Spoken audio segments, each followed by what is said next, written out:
Hello hi welcome back to my channel. ఎలా ఉన్నారని అందరు బాగున్నారా? నేనైతే బాగున్నాను. ఈరోజు నేను ఒక మంచి రెసిపీతో మీ ముందుకు వచ్చేసాను. అదేంటంటే కోకోనట్ చట్నీ. మీ అందరికీ తెలిసే ఉంటుంది, బట్ మా ప్రాసెస్ ఏంటి అనేది, మా స్టైల్ ఏంటి అనేది నేను ఒకసారి చూపించాలనుకుంటున్నాను. దానికి కావాల్సిన పదార్థాలు ఎలా చేయాలనేది ఇప్పుడు చూసేద్దాం. ముందుగా మనకు కావాల్సినవి ఆయిల్, ఒక 10 పచ్చిమిర్చి, కొద్దిగా వెల్లుల్లిపాయలు, కొంచెం జీలకర్ర, ఆవాలు, మినపప్పు అండ్ కొద్దిగా కరివేపాకు. ఈ శ్రావణ మాసంలో మనము దేవుడికి ఎలాగో కొబ్బరికాయలు కొడుతూనే ఉంటాం కదండి. అవి వేస్ట్ కాకుండా మనం ఇలా పచ్చడి చేసుకుంటే చాలా బాగుంటుంది టేస్ట్ కూడా. కొద్దిగా ఉప్పు, కొద్దిగా పసుపు, అలాగే కొంచెం ఒక నిమ్మకాయ సైజ్ అంతా చింతపండుని మనం నానబెట్టి పెట్టుకోవాలి. అలాగే 3 చెక్కలు కొబ్బరి వక్కలు ఇలా కట్ చేసి పెట్టుకోవాలి. ముందుగా ఒక కడాయిని పెట్టుకోండి. ఆ కడాయి హీట్ అయిన తర్వాత అందులో కొద్దిగా ఆయిల్ వేసుకోవాలి. మనం ఆయిల్ హీట్ అయిన తర్వాత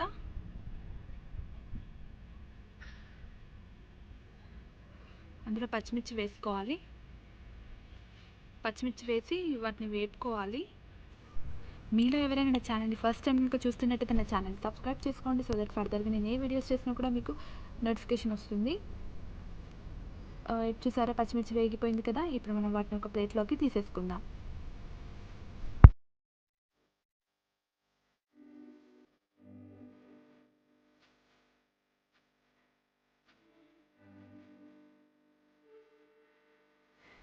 ఇప్పుడు అదే కడాయిలో మనము ఈ కొబ్బరి వక్కల్ని కూడా వేసేసుకొని ఫ్రై చేసుకుందాం. ఇవి కొంచెం గోల్డ్ బ్రౌన్ కలర్ వచ్చేలాగా మనం వేయించుకోవాలండి. అది మనం కలుపుతూనే ఉండాలి. అప్పుడే ఈవెన్గా ఫ్రై అవుతాయి అవి. మనం మంటను కూడా మీడియం ఫ్లేమ్లో పెట్టుకోవాలి.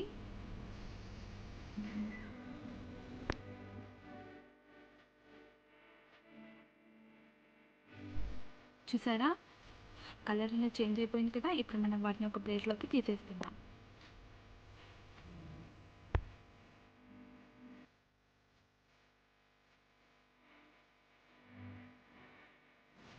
ఇప్పుడు మనం ఒక మిక్సీ జార్ తీసుకుందామండి. అందులో ఈ వేయించుకున్న కొబ్బరి వక్కలు, సాల్ట్, కొద్దిగా జీలకర్ర, అలాగే మనం వేయించి పెట్టుకున్న పచ్చిమిర్చి, అలాగే చింతపండు, నానబెట్టుకున్న చింతపండు పెట్టేసి మనం మూత పెట్టేసుకొని మిక్సీ చేసేసుకుందాం. అలాగే కొద్దిగా వాటర్ కూడా వేసుకొని మిక్సీ పట్టండి. మిక్సీ పట్టిన తర్వాత మనకి చూడ్డానికి ఇలా ఉంటుంది. అలాగే ఇందులో వెల్లుల్లిపాయ కూడా యాడ్ చేసుకోవాలండి. అది కూడా యాడ్ చేసేసుకోండి. యాడ్ చేసుకొని మళ్ళీ మిక్సీ పట్టేసుకోవాలి. మళ్ళీ చూసారా, ఇలా అయ్యే వరకు మిక్సీ పట్టాలి.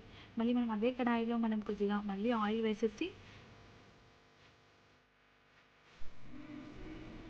ఆయిల్ హీట్ అయ్యాక అందులో మనం ఆవాలు, జీలకర్ర, అలాగే మినప్పప్పు, కరివేపాకు కూడా వేసుకొని ఫ్రై చేసేసుకోండి.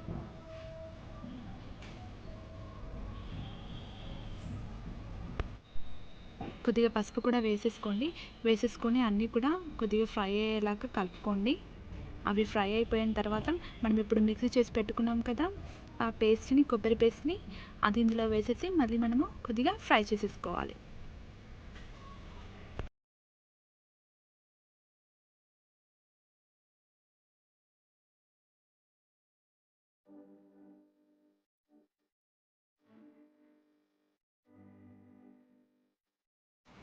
ఇప్పుడు ఫ్రై అయిపోయింది కదండి. ఇప్పుడు మనం దీన్ని ఒక బౌల్లోకి తీసేసుకుందాం. చూసారా, ఎంతో టేస్టీగా ఉంది కొబ్బరి చట్నీ రెడీ అయిపోయింది. ఎలా ఉందండి ఈ రెసిపీ? మీకు నచ్చిందా? ఈ రెసిపీ కనుక మీకు నచ్చినట్లయితే తప్పకుండా మీరు కూడా ట్రై చేయండి. మీకు ట్రై చేసి మీకు ఎలా కుదిరిందని కంపల్సరీగా నాకు కామెంట్ సెక్షన్లో తెలియజేయండి. చెప్పాను కదండి, డ్యాన్స్ మైండ్ స్టోన్ క్రాస్ అయ్యాడని, అది ఇదేనండి. చూసారా ఎంత బాగా వెళ్తున్నాడో. నిన్ననే దాన్ని ఫస్ట్ టైం కాల్ చేశాడు. అది మీతో షేర్ చేసుకోవాలనిపించింది, అందుకే నేను మీతో షేర్ చేస్తున్నాను. ఓకేనండి, ఈ వీడియో కనుక మీకు నచ్చినట్లయితే తప్పకుండా వీడియోని లైక్ చేయండి, షేర్ చేయండి అండ్ సబ్స్క్రైబ్ చేసుకోవడం మాత్రం మర్చిపోవద్దు. అంటే నేను take care, see you, bye.